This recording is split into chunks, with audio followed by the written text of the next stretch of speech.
welcome everybody to this evening's class with the lovely Baroness Vivien of Three Mountains. We are delighted to have you joining us. Have her back again. Have her back again, yes, yes. This is a class that, boy, howdy, is near and dear to our hearts. I posted a little bit earlier today that I have difficulty sitting still for 45 or even 5 minutes. So sometimes things like research, you know, it either never ever gets done, or I spend 7 hours straight and get it 80% done and walk away. So help is always a good thing. And so we know that there are a lot of other people whose brains work in mysterious and magical ways. Her Excellency has a wonderful class to help those of us with these mystical brains. So with that, we'll go ahead and turn the class on over to you. We'll have you introduce yourself and move on into class. This is SCA Research for the Neurodivergent. It doesn't have to be painful. It should be fun. It really should be. We should be doing this for fun.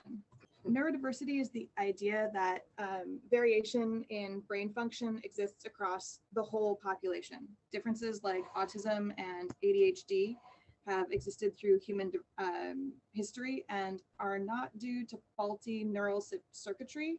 And instead of viewing it as something that's different, actually viewing it as a way to embrace different ways of thinking and behaving.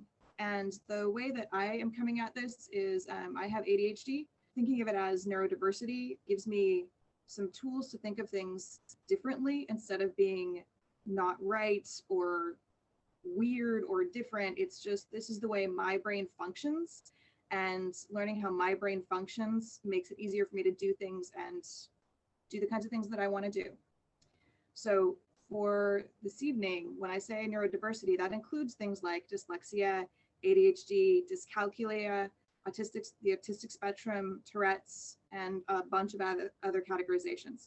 So there are different definitions of neurodiversity and being neurodivergent. That's the one that I'm using for tonight. It's meant to be an inclusive way to talk instead of an exclusive way to talk. Let's set the stage so we're all talking in the same general area, because this is kind of a giant, broad topic. First thing, what is SCA Research? SCA Research is the joy of adult research for yourself. We are not being graded on this. There is no institutional schooling. There's no getting ready for a standardized test. There's no meeting arbitrary knowledge requirements. We're not getting professional development certifications. This is research for the joy of research as adults, which means nobody's going to tell us we're doing it right or wrong. We're free to learn in any way that works for us. Supposed to, giant air quotes, supposed to, totally irrelevant if it isn't useful for you. First, super important question. You don't have to tell me the answer. You don't have to tell anyone else the answer. But this is the question to start off with in your head. Why are you doing the research? Just think about it for a second. Why are you doing it? You got your answer in mind? And you can have more than one answer. I usually have like 3 or 4 different answers when I start a new project. Brace yourself. You ready? You're gonna have a moment of introspection here. Here are some good reasons to research something. I want to make a thing, a hat, a dish, a song. I was curious. That looked like a fun rabbit hole. I want to win a competition. I want to be a Laurel. That's not a bad goal. That's a life goal. There's nothing wrong with it. I want to write a research paper. I want to teach a class. I want to something. Fill in the blank here, the thing that makes you happy. Those are good reasons to do research. Things that are not good reasons to research something, and are frankly not reasons to research something, is because you should, because I'm supposed to, because everyone else knows it, or because someone expects it. This is adult learning for the joy of the learning. Because someone expects you to isn't a good reason. That's not why we play in the SCA. Find the reason that you have for doing the research. Okay, so what was the point of that? If you know why you're doing it, then we can figure out the best way for our brains to do the research. Researching just for the fun of it with no goal in mind is totally fine. There's nothing wrong with that. You don't have to justify going down a rabbit hole just because it made you smile one night. Think of it just like reading a novel. If you sit down and read a romance novel or a sci-fi novel or some new beach lit, That's 3, 4, 10 hours that you spent because you wanted to. You didn't make anything. You did it because it was fun, right? Going down a research rabbit hole just for the fun of it is just like that. It's not a waste of time. It's something you're doing just because it's fun and rewarding to you in the moment, and that's fine. It doesn't have to be for anything. If you are researching with a goal, honest to God, you have a goal, you have a thing that you want to accomplish or do or learn, then know that ahead of time, be intentional, and set yourself up to succeed. Yeah, I know it does sound like a meme, but go with me on this for a minute. Okay, so we're gonna do another brief moment of introspection. Neurodivergent is brains that functions in different patterns than neurotypical brains, right? Doesn't mean your brain works wrong. It does mean that you can, right now, let go of how you're supposed to learn and do whatever works best for your particular brain. So anytime somebody said, you should do it that way, this is the way you should do it, you have to do it that way, I do it this way, forget all of that. It's not relevant. What's relevant is figuring out what works best for you. And you probably already know these things if you were diagnosed as an adult. You may have not had the encouragement to think of them in this context before. So think about the last time you were really engrossed in research for an hour or more. What were the sounds around you? Did you have the radio on? Was it silence? Was it rain sounds? Was it people talking? Did you exercise beforehand? I mean, there's a whole list of things. Just think about what was happening before and during the last time you really zoned in on research. So if you create a space that has those things in it, do you comfortably just flow into that space again and set your brain up for being able to do research and do the kind of brain exercises that you want to do? Some of these may seem super weird to somebody who hasn't experienced them before, and that's fine. It's not their brain that exercises that way, it's your brain. So if it makes it easier for you, it's not silly, it's not weird, it's not dumb, it's the thing that makes it work for your brain. I started with kind of a checklist to figure out what works best for my brain. And this is some of the stuff on mine. And you'll see every one of these has something else at the bottom, because I don't know what those are for everybody's brains. It's going to be something else for other people's brains. So some of the stuff that makes it easier for me, super weird and seem unrelated, but really help. I need to be in a clean room. If the room's not tidy, it's distracting and I can't concentrate. I like a dark room, not a bright room. Somebody else might really get bright lights and sunlight, might be one of the things that makes it so they can sit still and actually dive in and do the hyper-focus thing on purpose. How do you take notes? What kind of notes actually work for you? Not the stuff that somebody told you were supposed to do, but what actually makes it so that if you walk away from something for a little while and come back, what makes it easier for you to pick up where you left off? So for me, it's multicolored pens and sticky notes in the books. Like I need physical color labeled sticky notes to find things easier later. Is it a notebook for you? Is it black and white, so you have black pen on whiting? What are the things that trigger your brain to make it easy to get into that zone? Keep in mind the best combination might change over time, or it might change day to day, because I'm speaking very much from an ADHD kind of perspective, but for me, there's always that pursuit of dopamine. So I might need a bigger hit one day than I do another day. So it might take a full workout before I can sit down, or it might be a day where I'm in a pretty good dopamine level in my brain and I can sit down and all I need is my 6 colored pens and a new notebook. I have seen this all over the internet in memes the last couple of years. I don't know what the deal is, but the collection of many notebooks appears to be a thing for people with ADHD. I see people smiling. I don't know what it is, but there's something about the new notebook and the new pens, and we can use them. And when you start a new project, you need a new notebook. Embrace it. Don't fuss about it. Just get a new notebook. Make it something that makes you happy.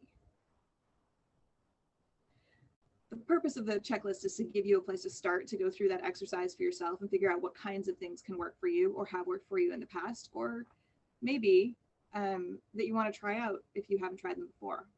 So that's the stuff that makes it easier.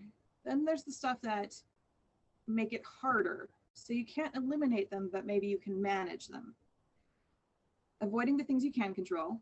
So if a cafe is too distracting, don't try and work in a cafe. I don't care how many famous authors went and drank coffee and wrote their books by hand in a notebook. If that's not what works for you, don't torture yourself trying to make it work.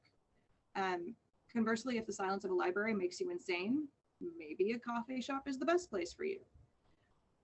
Minimize the things that you can't avoid. So if you're somebody who gets distracted by movement, can you move your chair around so that you don't see movement out of the corner of your eye if there's people around you? What kinds of things can you, if not avoid entirely, minimize the impact of? And then what are the systems that you can make that support the way that you think best for things you can't avoid or minimize? So this is another one of my examples. I can't remember chronologies. I can't remember timelines in any kind of meaningful order. I remember bits and pieces, but the order they come in, I don't remember those. So one of my coping mechanisms is I make timelines. I actually will draw them or write them or create them in some way from my notes so that I have a quick visual reference when I go back to something I'm in the middle of a research project for. So what are the things that you can't avoid them, you can't minimize them. So what kind of systems can you make to support how your brain works so that not only when you're working on it actively, you're getting what you need out of it, but if you have to set it aside and come back to it an hour, a day, a week later, you don't lose the intervening time because the thing you need to start with is right there again because you've built a system for it. Setting alarms is a great one too. So going into hyperfocus and forgetting that the world exists, actually setting some timers. I have this. It's got 15-minute increments and I can just flip it on its side and then it'll go off. I'm not going to set it off because it makes my dog crazy. But things like that are just the systems that make it so that it's easier for you to get into the space and enjoy your research time and then get out of it again. Okay, you ready? I'm gonna say a thing. You braced? Internet research is just as valid as book research. Virtual research has to be vetted the same way you research a book that's been printed. We have this sort of cultural bias that if it was printed in a book, it must be true and it must be right. And when I say those words, you know they're not true. I mean, we've all seen the books filled with complete dreck, right? The same thing is true of the internet. We just don't start there because the internet is newer and there's some cognitive bias around it. So one of the beauties of the internet is there's all these different ways to take in information that is not available to us through books. There's nothing wrong with it. You just have to remember that you have to vet it the same way you vet a book. Who's the source for it? Who wrote it? Who said it? Who published it? All the same things you do for a book. So if a PhD in antiquities has a TikTok channel, and some of the TikTok channels for historical stuff are amazing. They're a fantastic way to take up pieces of information in small bits. There's museums and PhDs all over the place that are putting their favorite nerddom onto TikTok, and it's totally accessible. Go check who they are. If they're PhDs and that's their field of inquiry and there's experts, cite them. They are experts in their field and this is how they made the content available. Same thing is true for Instagram, Reddit, YouTube, any of those online medias that we can access through the internet. There's nothing wrong with them. Just check who the source is and make sure they're a reputable source. As a side note to that, I've been working on a project with a bunch of stuff for Scythian artifacts. Everything I'm doing so far is from books because I have pictures in the books that I'm using. The holy books that are written by PhDs in museums, I found errors in them. They are not sacred just because a PhD or a museum puts them out. Just like on the internet, you have to have critical thinking and vet your source. And having said all of that, it means that don't avoid a source that makes the content easy for your brain to take up just because it's not in some kind of printed book. If the thing that really makes it so you can take in information that you want is Audibles, do it. Great courses on Audible are fantastic. There's a whole swath of information on those. They're PhDs, they're There's a whole bunch of them that are by people at the top of their field right now. And if you get the information well through audio instead of visual, do it. There's nothing wrong with it.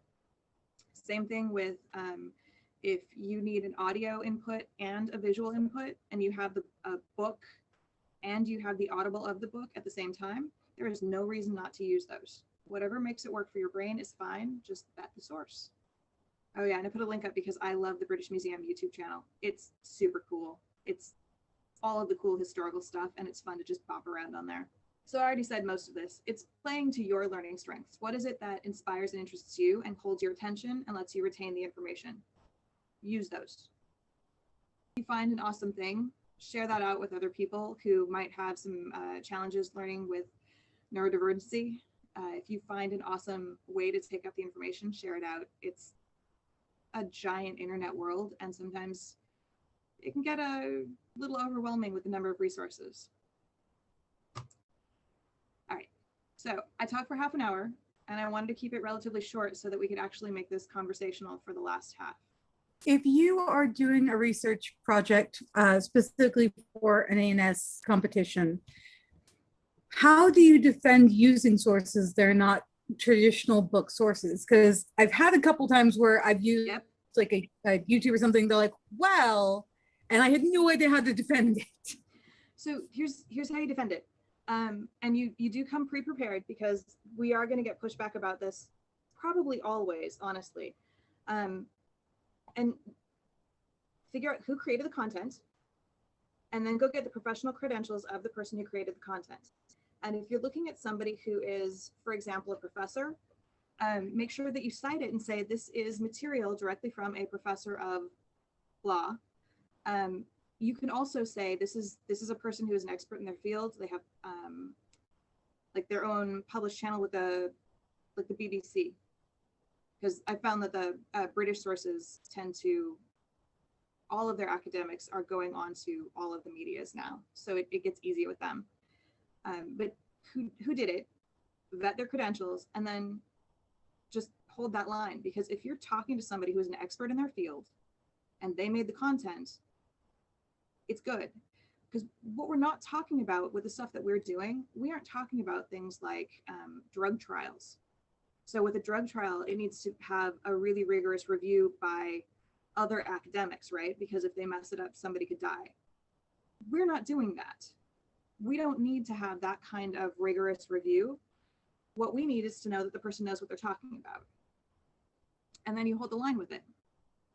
And don't get stuck on, when I say PhDs, it's because it's a clear, easy example. It isn't because PhDs are the only ones who can have opinions. I will happily push back as someone being an expert in the field if they are, for example, a laurel in their field in the SCA, and I'm referring to their experimental archaeology work, because they actually tried it out. A lot of traditional archaeologists won't have actually tried it out. So I call them an expert in their field. It may be a smaller, more specialized field than someone who's, a professor, but they're still an expert in their field for that specialty because they've tried it out and they've documented it. The other place that I've been using lately is cultural references. So I've been doing research on some non-Western arts.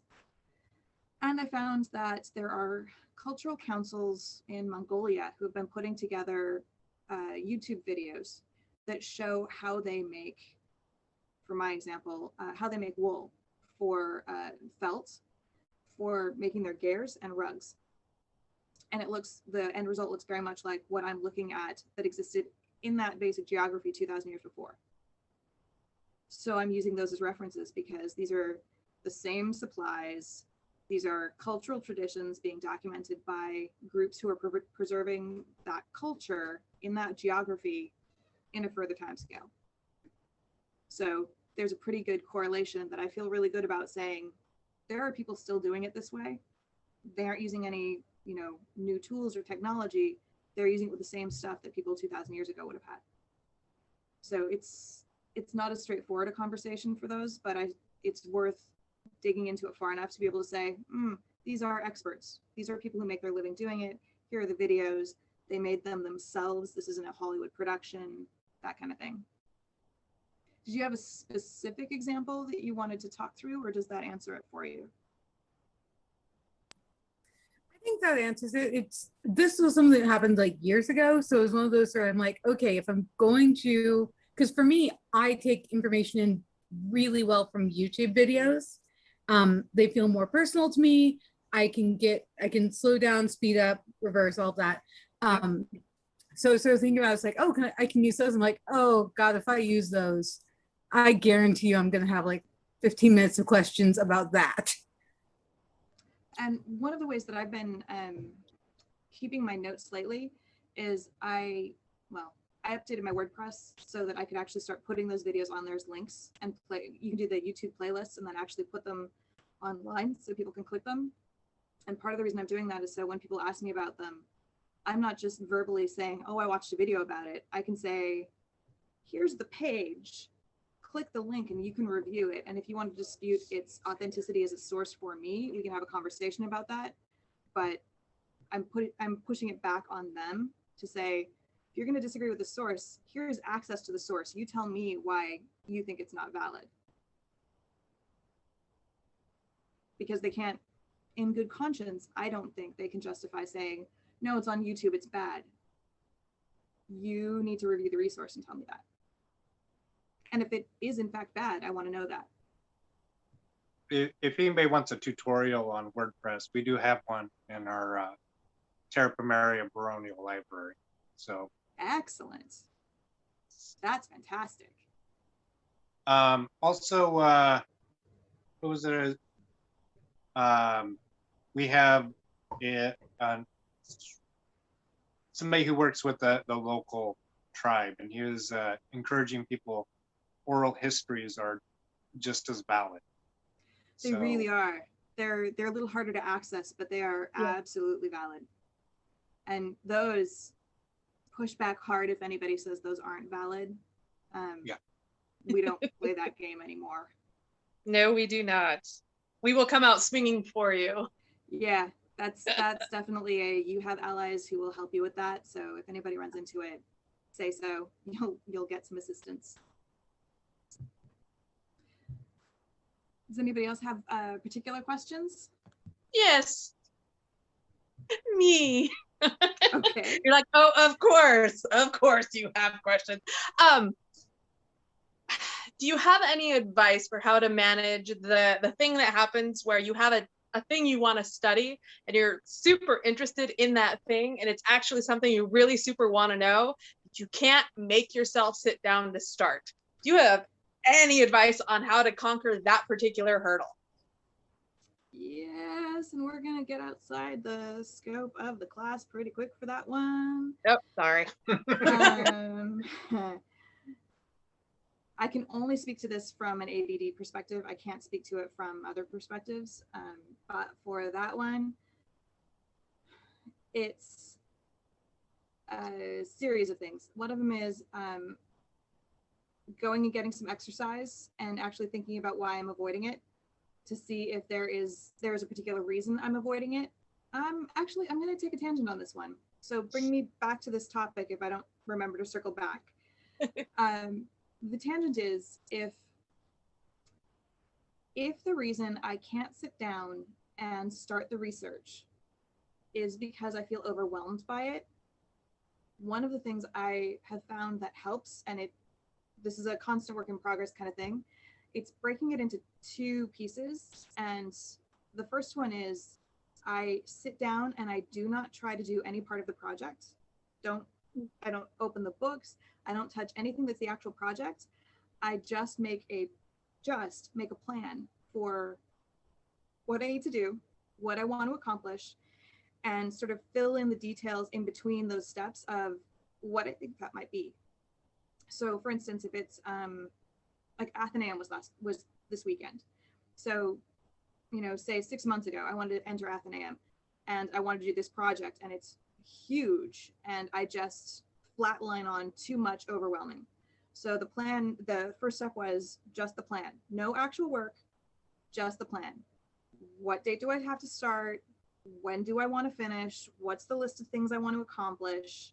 And I'll actually do it either written down on a piece of paper, or on a computer so I can expand out things as I go. So that first level is what do I want to accomplish and what are the steps? And then inside of that, I'll start putting like sub-step ideas, and they're not highly polished. It's just my notes and making a visual cue list of what to do. And when I've thought of everything I can think of for it, I just walk away from it and come back no sooner than the next day. It can't be later that night. It needs to be like a full sleep later, whenever that is, or more. And then I found, because I'm coming back and that list already exists, now I'm not overwhelmed because I can go, oh, thing 1 I can do today. Thing 3 I can do next week. It's the conflating of the two where I get the overwhelmed part, and I need to separate out the plan versus any of the work completely. And that will often get me there. So that's one mechanism. If it's not that overwhelming piece, if it's just the can't sit down and do the thing, which is a ADHD thing, I have a workout. I take my meds and then have a workout. And by the time I'm done with my workout, my meds have kicked in enough that I can sit down and do the thing. Okay, excellent. Thank you. Because that's frequently the part that will hobble me the most, is the actual starting. And it turns out it's super common, but it's, for me, it's that combination. I think a lot of people, actually, does anyone else have another way of working through that they want to share? I mean, one that's better than my wait until the last minute. Tell yourself that it's time to do something much less pleasant. No, that's never the opposite. I actually give myself a very short task that I will get an immediate dopamine rush off of. So something like, I would find cleaning my room completely overwhelming, but cleaning my desk and making it look like Photoshop pristine. And I just got that, my desk is perfect. I should probably do that research now. Like you just need to get that little high, just enough to get you moving. That is a great point. Doing the one little success will let you often work into another one. When I was in college, it is that dopamine set. When I was in college, I always was hard on myself for always, leaving my papers or projects or whatever for the last minute. And then I realized that I was leaving the writing to the last minute, but I was stewing over them in my head. Oh, totally. Because I could not, if I sat down at the computer the day before it was due, I could not write about it. But I could think about what it was. I could maybe peruse my notes or whatever and start putting concepts together in my head so they were ready when I could write. That is a fantastic point. Thank you. Someone pointed out to me a couple of weeks ago, and I had never put this together before. When we were in school, does everybody remember rough drafts of papers? Oh, I hate. Okay, so no, that is not something I did. Yeah, so it turns out, and this is going to seem obvious in hindsight, rough drafts and that entire mechanism, it was designed for people who are not neurodivergent. It's very much a learning mechanism for people who are neurotypical. It was built for a specific learning pattern. I do not have that pattern. And in fact, Zuleika, what you're describing is very much how I work. And it's a little bit dangerous because we are thinking about it all the time. We back brain process about something we're interested in or something that we have a deadline on, but we won't write anything. We won't create the product until all of that processing is done. And then we'll create the final product and then we're done. Yeah, there is no rough draft. Find your brain notes about it too. Yep. I literally dropped a English Comp 2 class because that professor was 100% all about the rough drafts, and I'm like, I am not going to be able to do well in this class. Yep. I took a summer class instead. Yeah, I had problems with that. That's my rough drafts. I had problems with that because I don't really write in a linear way. I would have a bit from what ended up being page 4 and a bit here and a bit there, and then gradually I would figure out how they connected. But yeah, being able to outline in advance. On that note, I think allowing yourself to do things out of order, even if you've made a plan with steps, you know, step 1, maybe I can't do that till next week, but you know what? I can do step 5 today. I would write a basic outline of my papers, like just paragraph 1, intro, paragraph 2, paragraph 3, paragraph 4, paragraph 5, conclusion, and I would jump to whichever paragraph was in my head at the time. Yep, and there's nothing wrong with that. There's nothing that says you have to write it in order. If it's coming out of your brain in that order, God bless computers. I am so glad that we have computers to do this kind of writing on, because I would have had the 1,000 pages, each one with a different paragraph that I'd be sifting the order for. There's nothing wrong with writing it in the order that it comes out of your brain. That does not have to be the order that you give the information to somebody else in later. That's a great point, Zuleika. Thank you. When you were asking about other techniques that people have, I had to step away for a moment, so I apologize if you mentioned this already, but I find accountability agreements helpful. Like if you want somebody to call you or text you or whatever, if you say, okay, at 2 o'clock, I'm going to do the thing for half an hour, and then you're going to call me and you're going to ask how it went. And if you know that's going to happen, it's, you know, sometimes easier to just, and, you know, make it a small increment, do as much as you can do without flipping out, you know, but I just find that helpful at times. Yeah, that's a great one. If you have, especially if you have somebody who's going at the same pace and you can hold each other accountable, that is a great way to do it. It helps you break it up into chunks, and being timeline driven or deliverable. I'm a project manager, so deliverable driven is the way my brain works. So what's the date the thing has to be done by, and I'll do it right before that date. That's how it works. Yeah, I have a problem when I have something that needs to be worked on over the period of time, not just done the day before, that I'm like, I need somebody to check in with me periodically during the project because I'm not going to be working on it. So something like, I'm trying to get better at dance. Well, I need to stay in shape, and I'm having a hard time keeping myself accountable on exercise because I tend to try to do all of the things right before the event I'm trying to dance at, and that's not going to work. Yeah. Finding buddies and accountability buddies, and have you guys heard of body doubling? So body doubling, yeah. So body doubling is having somebody else in the room with you who is doing an activity, something that is physically, you're in basically the same alignment. You don't have to be doing the same thing, but there's often a trigger that says, they're sitting and working next to me, now I can sit and work too. So if they're writing or reading or working on a computer, it often makes it easier to get into the mode of doing that thing because there's somebody else in your space doing something similar to it. I actually found that I grew up with that. I recently heard about that, and I was looking it up and trying to figure out what it was. And I was like, oh, we did that growing up because everybody did things in the living room, whether or not they were related to whatever everybody else was doing. Yeah, and it's So honestly, in the SCA, it's what craft nights are. If I just need a mental break, I can just go, oh, that person's doing that, that person's doing that. Okay, back to what I was doing. Yep. So that explains why prior to going away to college, I did 90% of my homework in a meatloaf shape. Like the cats. Oh. I would meatloaf under the dining room table to do homework. Yep. With my buddies. I figured that out when I was in college and realized I was doing all of my classes online. I could not get any of my homework done until like an hour before it was due, until I realized I needed to go to the school library. I couldn't do it at a standard library, but if I went to the school library twice a week, all I had to do was sit in the same room as someone who was studying. I'm like, yes, we are now in the study place. We must do the study thing. Yep. Yeah, it doesn't even have to be somebody you know, just somebody who's doing something. Yeah, preferably not someone I know. Like, you just be over there doing your thing. Be a background person in my story. Because if it's somebody you know and you're not into the zone yet, you want to chat with them and catch up. And yeah, I did the same thing at the MU in college. All right, anybody else have any particular questions or SCA research related quandaries they want to chat through?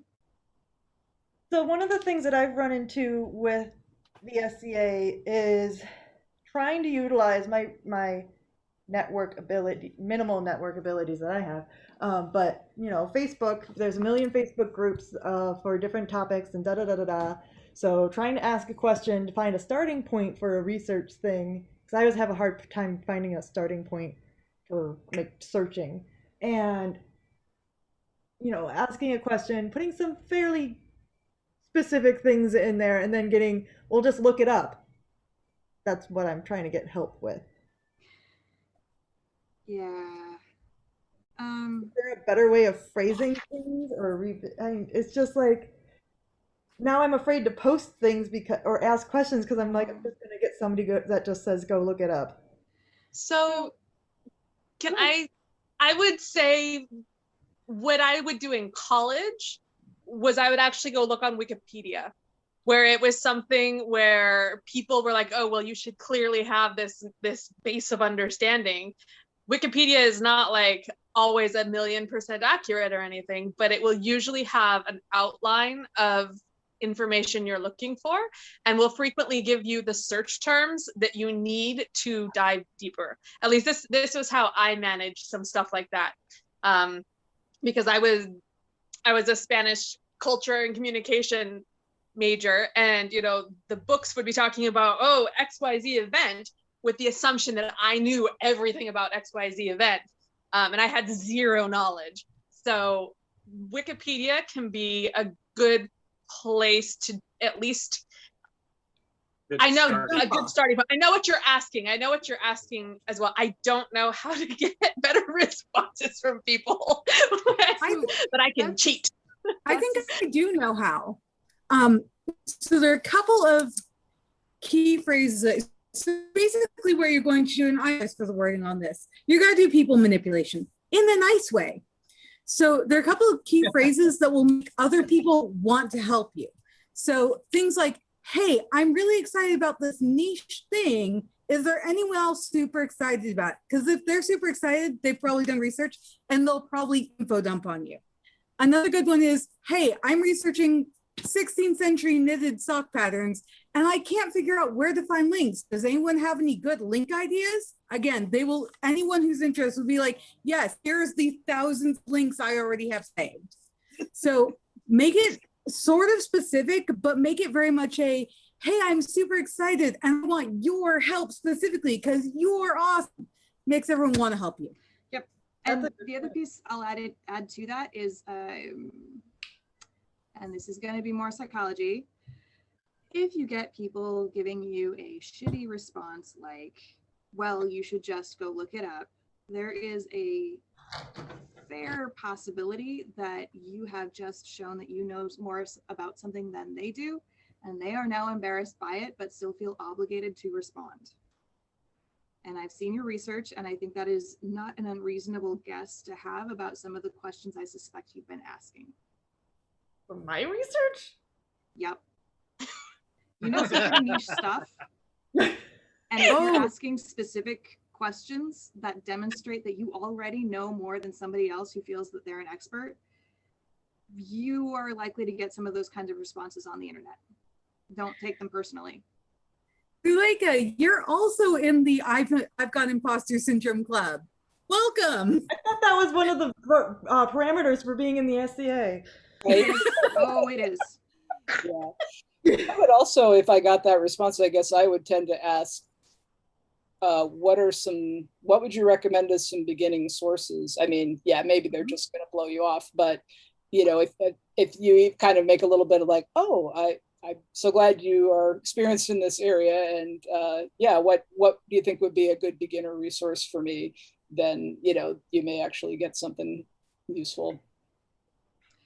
The other thing that you can do, just as a place to get started, so I'm up in Multnomah County with the Multnomah County Library System. Do you guys, in your geographies, have access to the Multnomah County Library System? I know they have a lot of reciprocal agreements. I honestly don't know. Probably because Okay. Look, but we're classmates. She's in Marion. Well, Yeah. I don't know. I'm not sure. Okay. So, Just about any library, though, could interlibrary loan. Yeah. Yes, but beyond the on your library loan, this is something that I was reminded about a couple of weeks ago. I forget that it's there because it's so vast. The Multnomah County Library System has access to a lot of online resources that universities have access to. So, for instance, JSTOR is academic papers from all over the world, and you can get the entire article off of it. And the search terms are it's very much like being in college and going in and doing a full academic search, but you can download all of the papers. So for example, I just, for the fun of it, thought, oh, there won't be anything there. I'll go into JSTOR and just do Scythian and see how many articles come back. There's more than 2,000 full academic articles on there that I can get that are from archaeologists, anthropologists. I mean, yeah. So going to a resource like that, just going into your library system, getting fully registered, because it usually requires that you do a couple of extra online steps to get fully registered, not only in their system, in your library system, but then using that login to get a login for the external vasty databases. Totally worth it at a minimum, so you know whether it exists easily for you to get to or not. And if it doesn't, then seeing what you can do to hook into the Multnomah County library system as somebody in Oregon, and then linking in through it there, because the Multnomah County is the biggest one. It's the third biggest one in the US. So it has access to a lot of stuff, and it's a big point of pride that they share it. So try your local one first. If they've already got it, it's easy. Otherwise, link in. But troll through all those sources and see what you got, because they've got the academic databases with full academic searches. There's digital periodicals that you can go through the history of old periodicals. There's online courses. So we were talking about WordPress earlier. There's a whole bunch of like Coursera and other online courses that the libraries have access to for free. I mean, we pay taxes for them, but for free for us. Yeah. So it's, if you're looking for places to start, just do a dive into your library systems and see what they've got, because you may find a whole bunch of resources you didn't know were there. And the interlibrary loans are also amazing. Sorry. A lot of times people don't realize too that you can go to a university library and research stuff.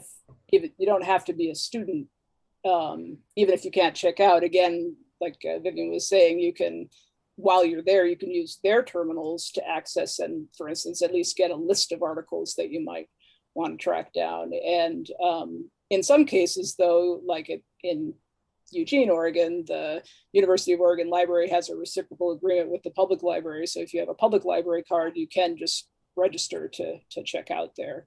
So don't, even if you're not a student and have that kind of access, don't necessarily rule it out. It can be worth making a little pilgrimage to one of those libraries. And I go down to Eugene at least once a week, so that's One thing I really recommend is Terra Pomaria has this wonderful resource.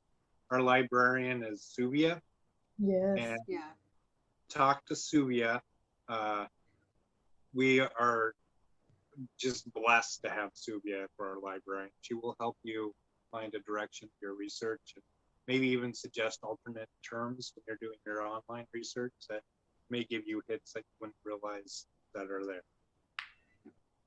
There's lots of resources out there, and particularly people who are stuck on books being the only real resource, they are not getting the full spectrum of things that we can actually access now. Zuleika, did that get you way forward? Yes. Did you have? Okay, cool. Thank you very much. Yeah, it was a great question. Does anybody else have a question? I know we're hitting close to 8 o'clock now.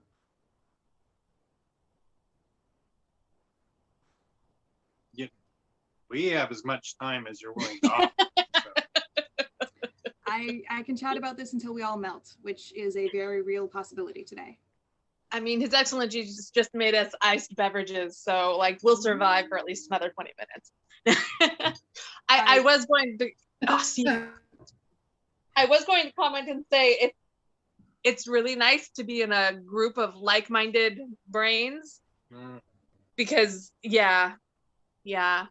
trying to explain to people why I could only work for 45 minutes at a time on a paper that was due before I kind of has always been difficult, or why. So I did not terribly in high school. I did really well in college, but the one class that I did the absolute worst in, they gave me a chance to rewrite a paper, and I couldn't rewrite it. I just couldn't do it. I knew that I would get an A in the class if I could just rewrite this paper. So here's the thing to keep in mind. Anytime stuff like that comes up, because God knows I have enough of those memories myself, what we're doing for the SCA, we are not bound by any of that crap. So all of those experiences that we had being told this is the right way or the wrong way, or you have to do this or that or what, yeah, no, it's that is not our issue. We don't have to worry about any of that. We do this because it's fun and we're interested. And there's nothing wrong at all with getting halfway through a project and going, I thought this was going to be fun. I kind of hate it. So I'm done. And then actually putting it down and being done and walking away without guilt. We get to do that. Oh, wow. Our garage could get a lot cleaner. Yeah. I mean, we're not obligated to research something until someone else or even our brain says we're done. It really can be the novel version where you pick up a novel and read it for 45 minutes and go, you know what? I thought this was going to be something I loved. I hate this. You're not obligated to finish the novel. SCA research is like that. It can also be, I really want to finish this thing, so it becomes a goal and you can drive yourself towards that goal. But it needs to be the thing that you want to finish, because we are getting paid for this. We're not getting grades for it. If it's not giving you something internally, we get to discard all the rest of it. I think that can be hard to remember too. It really is. Which is Does why I keep anyone else saying it. have that?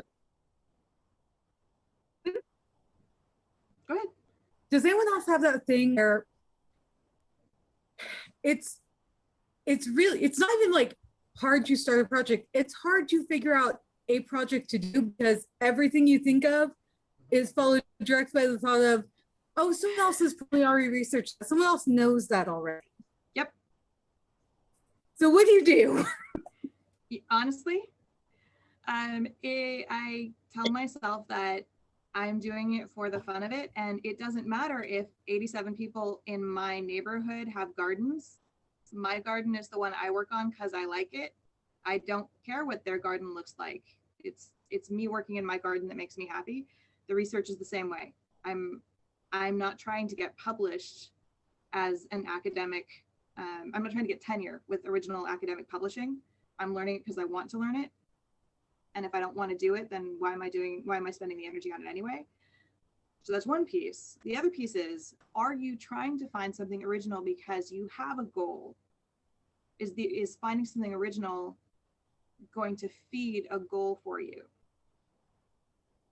For instance, if you want to be a Laurel, do you have a preconception that doing original work is part of a requirement for something? Yes. Good news, bad news. We're doing archaeology. None of it's original. Yeah. And there have been plenty of times that an archaeologist looks at something and comes to a conclusion. 10, 15 years later, an archaeologist looks at it, comes to a completely different conclusion, and then that cycle repeats itself. So, you know. You're bringing your unique perspective. And I mean, and ultimately the real purpose to me is just learning for the sake of learning, and nobody else can learn for you. You know, your process is your own process, and try to enjoy the journey and where that takes you. And also another thing I like to point out, it's hard to wrap our brains around because we're so used to a modern culture in which originality is the most kind of treasured be all and end all, but originality is not a particularly period concept. If you were going to learn a craft like painting, you would copy the masters. You would copy your master and the other great painters, and you would do that for years. And you would learn to make the materials, and it wouldn't be until you really had it all to their satisfaction that you would start doing your own pieces, and even then building on it. So, it doesn't always have to be about just something completely new. Absolutely true. And I want to add a couple of things to that are totally off the topic of this class in particular, but are tangential to it. Talk to Laurels that you trust about that in particular, and see what their expectations are on a Laurel path, so that you can work with them about that. And part of that is getting, if originality is part of what they're looking for, getting clarity from them of what original actually means. Do they mean original research? Do they mean the creation of a masterwork? What does original actually mean to them? And if it's about visibility, which I know is something that peers talk about a lot, is being visible enough for the councils to have the conversations and know exactly who they're talking about. I didn't really realize there was food in there. Longevity will give you more visibility than a lot of things will. So teaching and being visible about it is pretty important. And having said all of that, if you're really digging on, no pun intended, on the thing that you're studying, and you're studying it from your perspective with your current eye and your current background, you're going to see things differently than people who have come before you have seen them. Because we are developing a whole vocabulary now that we genuinely didn't have 10 or 20 years ago. So just the way that we're seeing things now and phrasing things and talking about them, between the internet and the conversations we have about social interactions and historical biases, all of those things, being original is for a time going to be almost easy for us in a lot of those aspects, because we're the first generation to actually in this time to have access to all of these resources. And it's only the last like 5 years or so we've had access to real-time geographies, real-time across the world conversations. I have emailed people in Mongolia about the videos they put up making felt, because we have Google Translate. We couldn't do that before. So those kinds of conversations on a deep dive of things that are really like grabbing your interest, even if it does need to be original, it's out there. The other thing to remember is, even if 3 million other people have already done the same kind of research or the same topic as you, that doesn't mean that your audience has had a connection to that person. That's absolutely true. So you might be presenting something completely new to your barony, your shire, your demo, whatever. And remember, Actually, the skills are always useful in the event of a nuclear holocaust scenario in the little survivalist colonies. They'd be like, you know how to do what without electricity? Absolutely. We're all going to be on the zombie bus. Everybody's going to want to pick us up on the zombie bus. You just have to like have your SCA sticker on your card when they're like, I don't know what you know how to do, but get in the bus. We'll figure it out. And actually, I got a really good illustration of what you were saying about somebody may have never heard it before. Even if it was taught 1,000 times, your audience may not have heard it. Mm-hmm. I, at Athenaeum this weekend, a long time ago, I read about making linen into paper as a period creation. And I tried it, and I got all the resources that I had at the time. I read about it in books, and I like figured out as much as I could. I even did some like Middle English translation, trying to make sure I got it right. I could never make it work. I made a terrible mess for like 6 months trying to make it work. It never worked. I was having a conversation with a lady yesterday, and she had basically the same experience I did, but she'd done even more research than I had. And she did the research probably 15 years after I did it. So she had access to more materials, more history. She tried it. She had the same experience I did. It didn't work. And we happened to say it in front of somebody who knew somebody who was also there, who came in and managed to tell us why it didn't work for either of us. And you know what she had? She had come across a book. She'd done a bunch of research. This is not to slow down what she did. She'd done all this research. She's actually made it work. She had access to books that didn't exist for us a couple of years ago. She had access to people who had created that modern institutional knowledge of this is the way things work, that we've figured out these incremental steps. And she managed to get a hold of a book that she just thought was delightful. And it was this great research book. And all of us genuinely in the Zoom call, we all went, oh, what's the name of the book? And she told us, and I mean, you could see everybody like leaning down over their keyboards, and we're all hunting up the book. She bought the book for like $40 or something 10 years ago. there is one copy of that book left on the internet, and it's more than $2,000. Holy smokes. And you're like, please scan the book. Yeah. Right? And Actually, what I told, photocopy something. right? What I told her was it's about paper, and the woman who wrote it is actually a historian at the Library of Congress. She's a preservationist, so preserving paper, that is her nerddom. And she wrote this, I mean, it's got to be a labor of love book that she printed as a small batch. She never printed again. I told them, y'all need to write to her, because if she finds out that the only way you could get her book now is to have $2,000 to get literally the last copy on Amazon, she's going to be mad. And I bet she either sends it to you as a PDF or she does new printed runs. That's very true. And So, but all of And that books is, get reissued, she was in the too. right place at the right time to get all of the pieces together to do the thing. She was doing her nerddom, and the pieces were just there for her. And they weren't there when I did it, and they weren't there when the other lady did it. It's Like- it's time and space and digging into your nerddom. That's like when I decided I really wanted to find out a little bit more about medieval baskets. And I figured there's gotta be tons of research because it's baskets. Baskets have been around literally for as long as we figured out that you can put two things crossed. Like there had, no, there's not. I found a couple people who knew information and I found two really good books. I had to save up for 3 months for one of them. I'm like, no, I'm gonna get it. I'm gonna get a copy of this. But it was insane. It was like, how is there no research? And it was basically just like all baskets are made out of fibers and they were used until they broke and then they were burned because they were fuel.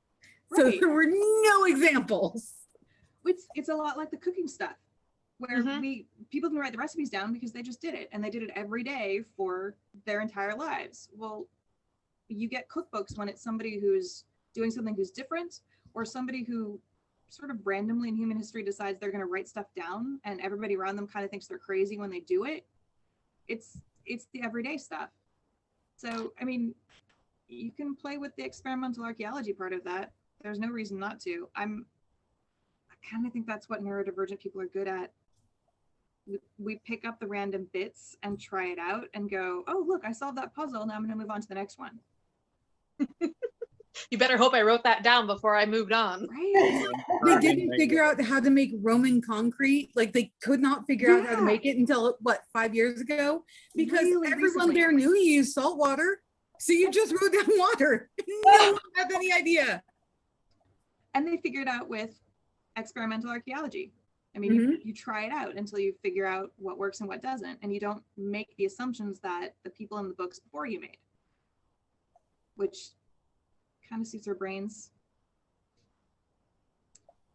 You know, discarding other people's assumptions. It's not like that's a thing in our brains or anything. Oh, stay in touch because we started a small willow plantation if we want to start doing baskets. So. You guys should Speaking talk. of, yeah, random side projects. We have Pacific willow and red twig dogwood. So if they survive today, we should have a decent crop next spring. Yeah, it might Awesome. take a couple years for it to establish. Well, they're planted so tightly though that anyway, yes. Something you might like, and I mean, this has been my kick for the last 6 months or so, going on to different kinds of social media and poking around for historical stuff. You might do some poking around BBC and YouTube, BBC channels and history bits, and some of the museums in the UK. They're doing a bunch of demo things, and they're doing those like short videos, and they're sort of all over the place. I admit I was just surfing around, so I didn't take notes on any of them. But I do remember there was at least one where they talked about how they made the shoot, what do you call them? The woven fences. Oh yeah. Walland. bottle. Yeah. So Yeah. they actually have somebody doing like a short video attached to one of the BBC history things, showing how they do the cutting on the living plants to grow them to make Yes, exactly the what, right kind of coppicing stuff. it. Yeah. Yeah, And they're she like actually 2,000 showed years. how There to are do coppice. it. Oh, that's cool. There's some that are like thousands of years old from trees that should not live past 200 because as you coppice it, it just restarts the growth cycle Yep. over and over. And Yeah. she talks about that and actually shows all of it as she walks along. And it's only like a 4-minute video or something. I think we looked at that one because we have a willow tree that we accidentally coppiced because it's too close to the septic field. And so he cut it last year and it just went with like 12 new shoots. And so I'm like, Chris, we really need a new fence along the side with all the invasives that are coming in from the neighbor.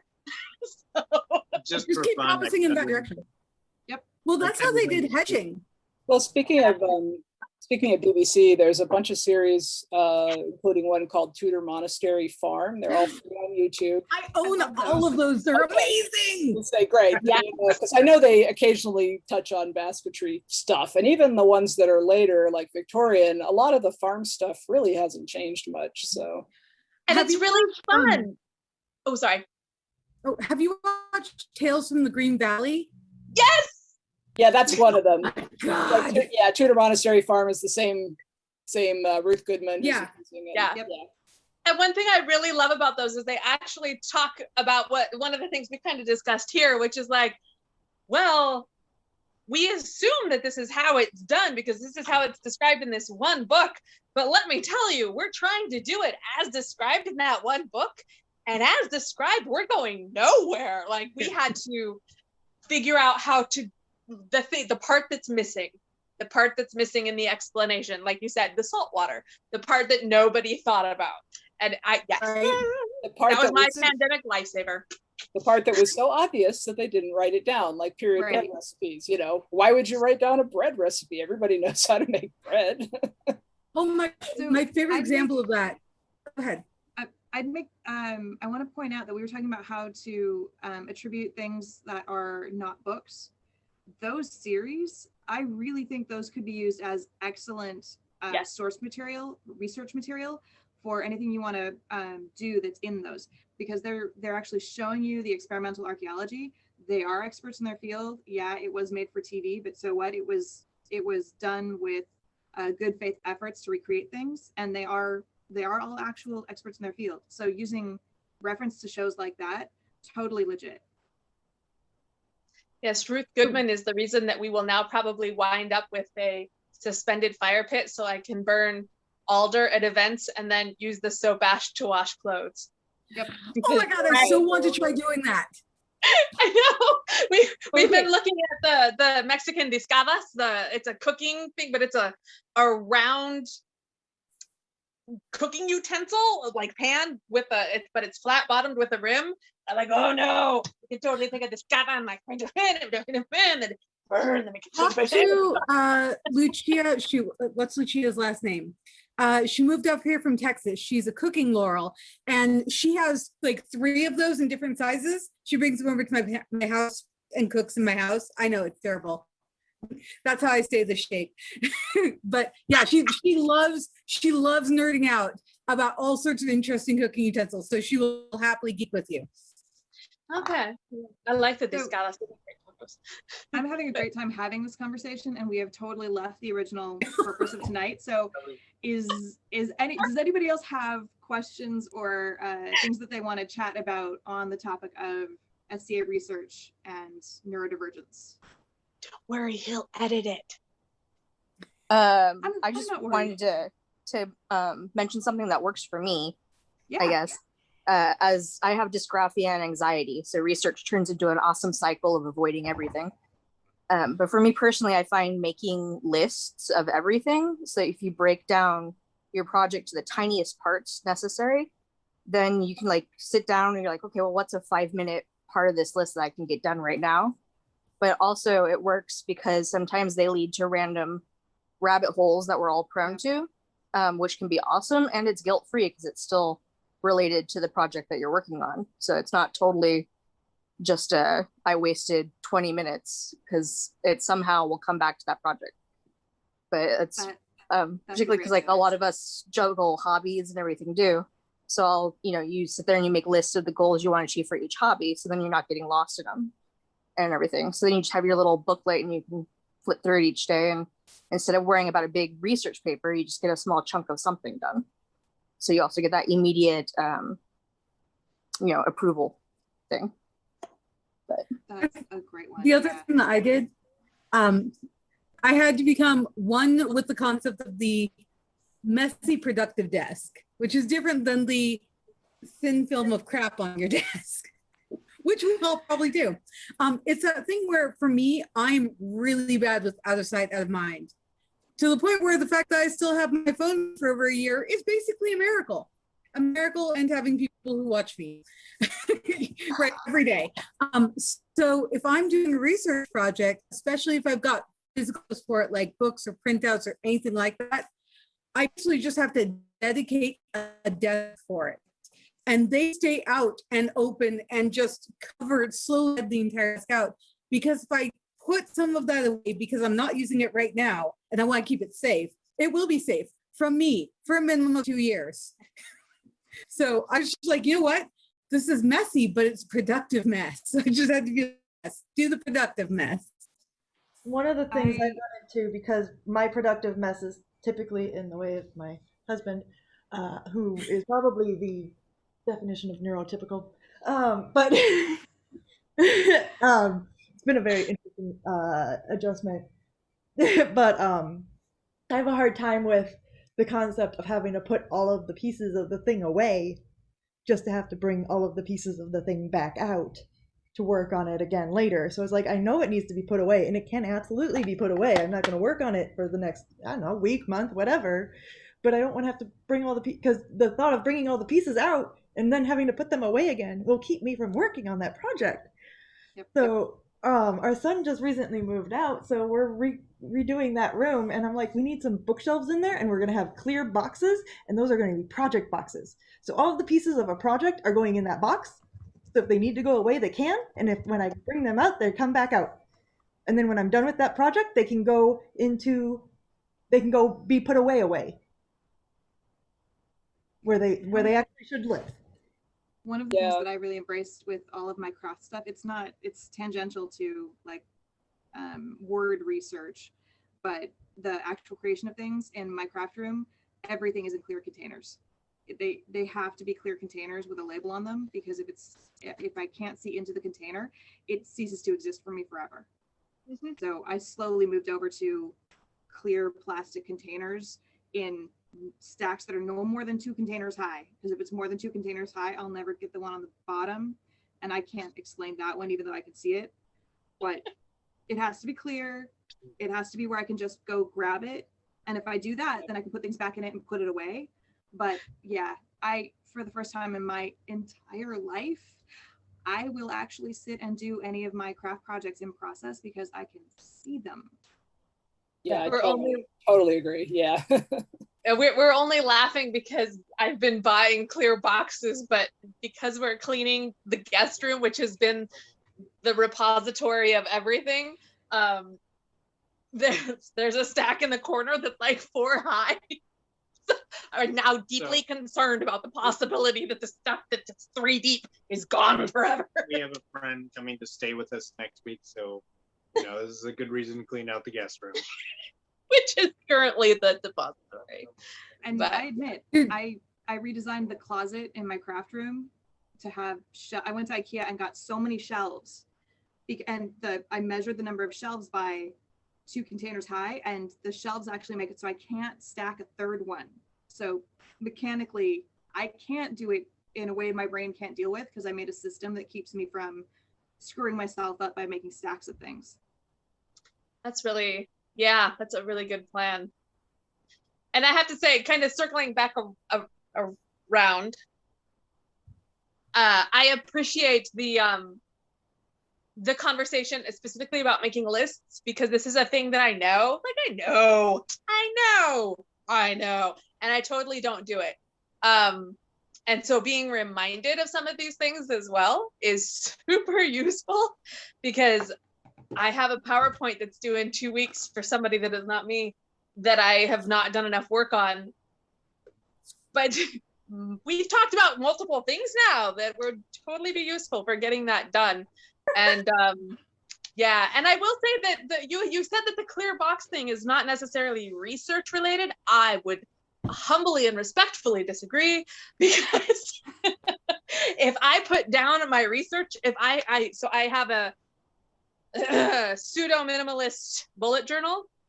If I put it on a page and that page gets turned, it's gone forever. And it's the same thing with any sort of tangible research I might be doing. If I put it away, it's gone forever if I can't see it. So having a clear research box even would be, you know, oh, here's 3 articles that I printed out. Boom, they have a box. They're not, you know, mixed in with the build or with Paulina's homework or, you know, the recycling. That actually reminded me, when I make lists, I love making lists. I come a long family line of making lists, but also that other side of the mind problem.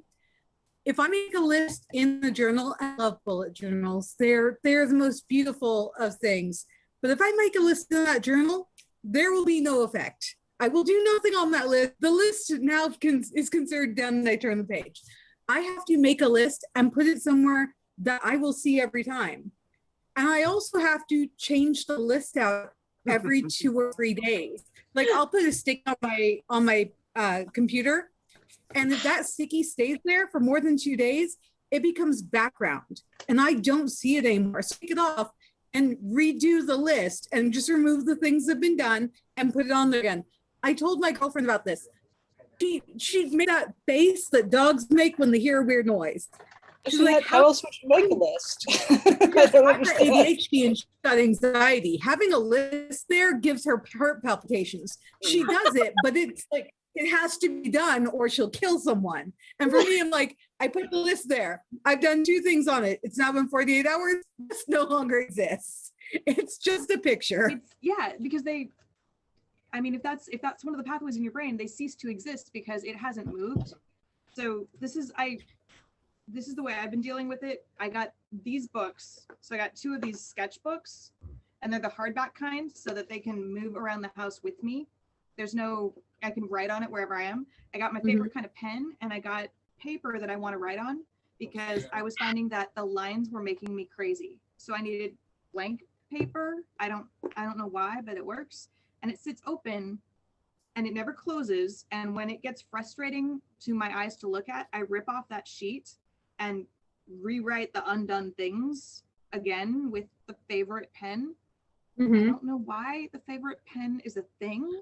No, I'm the same way. No. Like I've got 50 pens, but there's the one. There's the one good pen. Right.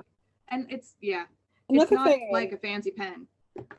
But yeah, it's because I rewrite it, it makes it not fade into the background. So as long as I rewrite it every 2-ish days, anything that's done, I don't rewrite. And if it didn't get done, then I put it on the list and put stars or whatever next to it. And then if a sticky note goes on top of it, the sticky note I only use for things that have to happen that day. So this is my Athenium schedule. And People with ADHD are directly related. Describing my life, yeah. People with ADHD are directly related to Tyrannosaurus Rex. If it's not moving, we can't see it. Right? It's also useful to remember that, you know, lists can have, if you're a visual thinker, lists can have a visual component. Like something I've been doing for my project list is because for me, it's not just the out of sight, out of mind, but I forget why I'm enthused about it. Like if it's just an item on the list, I'm like, eh. But if I see the fabric with the thread, then I'm like, ooh, yeah. You know, start some kind of document on your computer and put photos in it too, if that helps. Or if you can draw little pictures in your notebook. I know somebody whose packing list consists entirely of little icons of, you know, clothes and dishes and things like that. For me, making lists adds that physical kinetic aspect of it, and that's the same thing for me with notes, is I'm not necessarily writing down the things, like all of the things, but the things that caught my attention or that I think will help me remember the concept.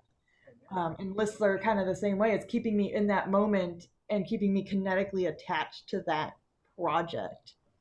I have to write things down. Even if I lose the list, I still have it in my head from writing it down. I have to write things down to have them in my head. I have to write them down because they will fall out of my head. And your point about kinetics, I think that's part of the good pen thing. There's for me, the pen is always the way it feels in my hand. So it's the kinetics of actually having the thing that feels right in my hand and doing the movements to create the list. because the lists I create on the computer are useful for Lists. work, but they are not the same. They're no fun. I don't like No. typing this. I don't like trying to find things on the keyboard. I write much faster than I type. So I'm kind of your guys' absolute opposite. I have to structure the job. I will do the job, and I can't hardly think of anything else except for that task. Like I can't move forward until I finish my task. It's hard for me to switch up. Yeah. My girlfriend today, like if there's a task she's doing, don't even try to start a second conversation. Yeah. Just help her do the task and then you can talk. Yes. Weeks. I've had weeks where, I'm running on 10 hours of sleep because, I cannot think of anything else. And I'm a project widow. Yeah, no, it's a thing, and it's our brains. It's one of the super fun things about a neurotypical brain is that like half the time we'll struggle with being able to focus and like work on the project and remember what we're doing and remember why we're enthused about what we're doing. And then we spend 10 hours in one day on top of a normal work day with working on the project. Yeah, he's much better at that part than I am. Yeah, when I learned about hyperfocus, it made a lot more sense to me because I felt like I don't think I'm ADHD because I'm the opposite of that. I can focus really, really well, but that's part of it. And then and same with me, where switching once I'm in something is really painful to me. I didn't know that was part of ADHD. I thought Catherine's therapist had told me that I have some autistic tendencies, and I thought it's part of that. I didn't know ADHD. Yes. Just like how autism there's a has a Venn lot diagram. of different things that can happen, ADHD is the same way. You can present and have I don't have any hyper anything. I am the least hyper person I know. But before I got diagnosed, I used to joke I had craft ADD because I have about 7 to 10 crafts that I have all the components for in my room. And I'll wake up one morning and be like, I want to crochet. And I will crochet nonstop for like a week or maybe 2 hours. And then just something in my brain clicks off. And that I don't hate it. I'm just bored with it. And I immediately focus on a different project. And that's now the project I will do, nothing else. So Laura, there's a Venn diagram of things in ADHD and the autistic spectrum, and there's some overlap, and people with ADHD tend to ping in and out of different parts of that Venn diagram. So, Okay. And for a lot of ADHD people, it's not consistent. Like every day is the same. We're pinging in and out of the Venn diagram, and hyperfocus is often one of those. And yeah, not everybody gets the hyperactive component. I mean, what I found when I started looking into it recently was that the common conventional wisdom about ADHD is mostly based on young boys. They haven't until recently looked much at girls and much at particularly adult women. So when you start looking at ways that it manifests in women, it's it's a different story. But yeah, you don't necessarily have a hyperactive component, just, again, the spectrum. Like many things that we talk about now in our culture, a lot of the research was male only. And for autism and ADHD in particular, generally young white males mostly. And people are now starting to go, wait, we're diagnosing people, but the research from the last 20 years didn't actually include anybody else. There's some exceptions, but that's a bunch of the stuff that's in there too. And it's also usually based on the children that are most disruptive in a classroom. So arguably His Excellency almost certainly has ADHD, but he presents very differently than I do. Was not a disruptive factor in the classroom.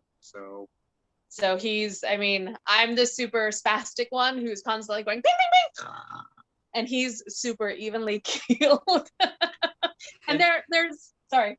Recently, we did have a friend who was diagnosed with ADHD, and they were saying that the person diagnosing them was having difficulty deciding whether or not they fell more in the autistic spectrum versus the ADHD spectrum, because there is so many similarities. So Right.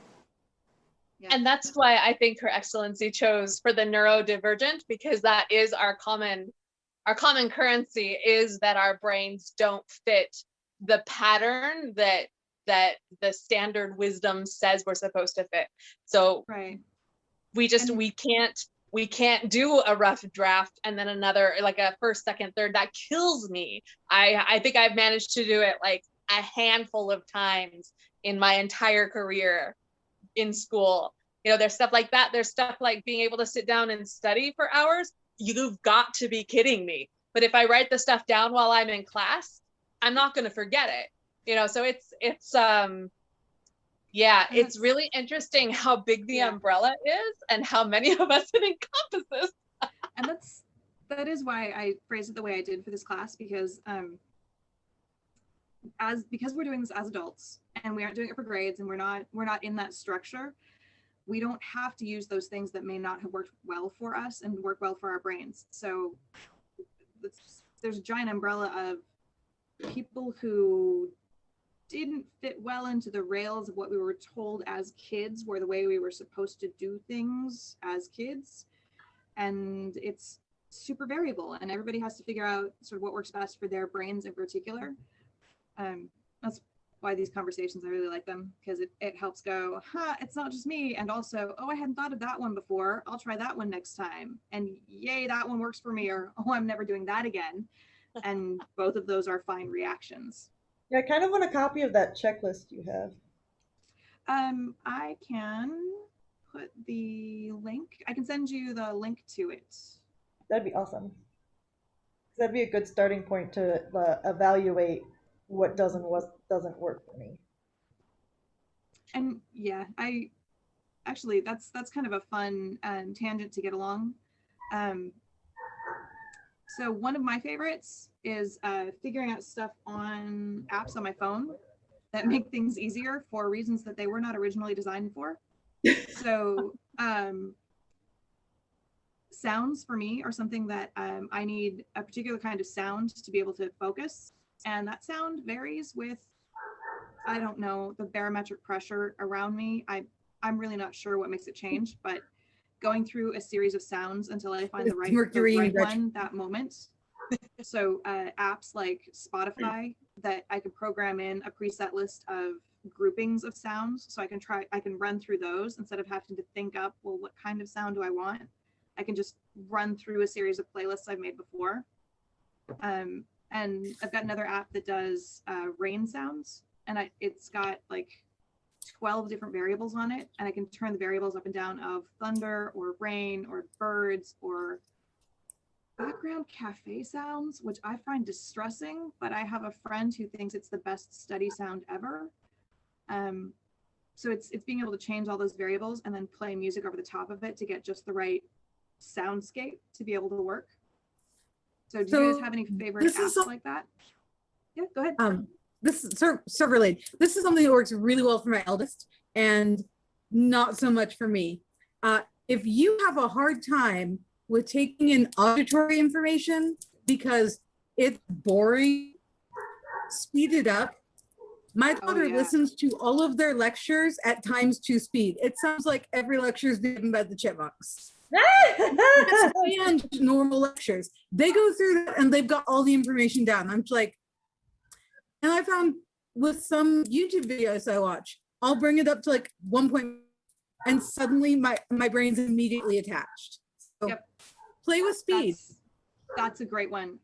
For professional development, I have to have continuing education credits, which means watching videos of people doing technical things on screens. I will turn that up to 2 times speed to get through them, and I can pay attention because of it. Yeah, I just can't with that at regular speed. That's a great one. I knit. That's the only way I make it through. I'll admit that in one of my previous classes, somebody had a slow cadence. So I spent like a week shortening the space in between their words. So just because, I wasn't able to handle it otherwise. Vivien, you were talking about sounds that help you focus. For me, it's specifically British documentaries that I've already watched. Like we were talking about all the historical farm videos. I've got a huge playlist of literally all of them. A whole bunch of Tudor documentaries and like Conquer of England documentaries, stuff I've watched and enjoyed, but I'll just put it on the background and it's just this soft murmur and it works perfectly for me. Nothing else. Sometimes for me, it's podcasts. So particularly news podcasts, they turn into background noise and it's just the reporter talking about global news in the background. I have no idea what they're actually saying. I lose track after about 30 seconds, but it means I can concentrate on the other thing I'm doing. I watch TV shows I've already seen, like Criminal Minds, which shouldn't be something that sets me at ease. Because So, fun thing about that, I've actually been reading a little bit about why we watch murder mysteries. Okay. And watching it through the second time, you know exactly what's going to happen, you know when it's going to happen, and murder mysteries don't tend to have deep social interactions. They're plot action based. They're not emotional, anxiety inducing emotional interactions. Well, and they're not gonna like go they're- after as many people to kill as possible. It's like almost guaranteed if there's a kid as a victim, they're gonna save the kid. Right. So it's because you're watching it the second time, third time, fifth time through, you know exactly what's going to happen and exactly what emotional scales are going to happen. So you feel comforted, and by you I mean it's a human thing. We feel comforted by knowing what's going to happen and how much feels it's going to make us have, which lets your brain concentrate on something else because you've already chosen what emotional responses you're going to have by turning it on. Yeah, I remember your brain can do something else. I remember reading somewhere that it was really common for neurodivergent people to have specific movies that they will just watch over and over and over again. And it's that same thing where it's like, this is comforting because you don't have to pay attention or be concerned or have anxiety. You know everything's gonna happen and you know what your reaction to it will be. Yep. Yeah, I have a whole collection of movies like that. My husband has seen them so very, very many times, and they're comforting me and make him a little bit crazy because he still sees them, and for me, they're just a background sound and sightscape, like that's watching the one of the ocean. weird things about Nathan and I watching something together is he's watching to watch it, and I'm watching after him.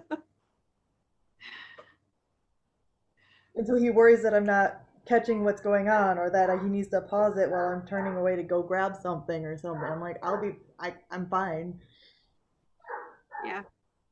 And there's always kind of the fun of, if you haven't seen it before, filling in the blanks, leaving the room and then coming back and filling in the blanks, because that's engaging again. It's engaging your brain. All right. It is 9:15. I'm ready to go melt into the ground. Does anybody have any last questions or comments or feedback? This has been great. Wonderful class. It has been really Thank good, you so guys. much. I hope you had as much fun teaching it as we did. Yeah, we've been having a great time, and I really appreciate all of the tips and tricks, because it is a reminder that this is something that we do for fun. And I think a lot of us bring a lot of emotional baggage from our youth, and we don't have to. And that is exactly great to be reminded of. This is supposed to be fun. We don't get paid for it, and we're not getting grades. If you're not having a fun time, stop doing it or change how you're doing it. Yes. Thank you so much. We really appreciate you taking the time to be with us. I had a really good time. Thank you, guys.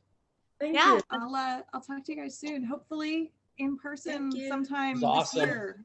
Yes. Unmelted even. We will all attempt to be like not human puddles. On the side Look what I got.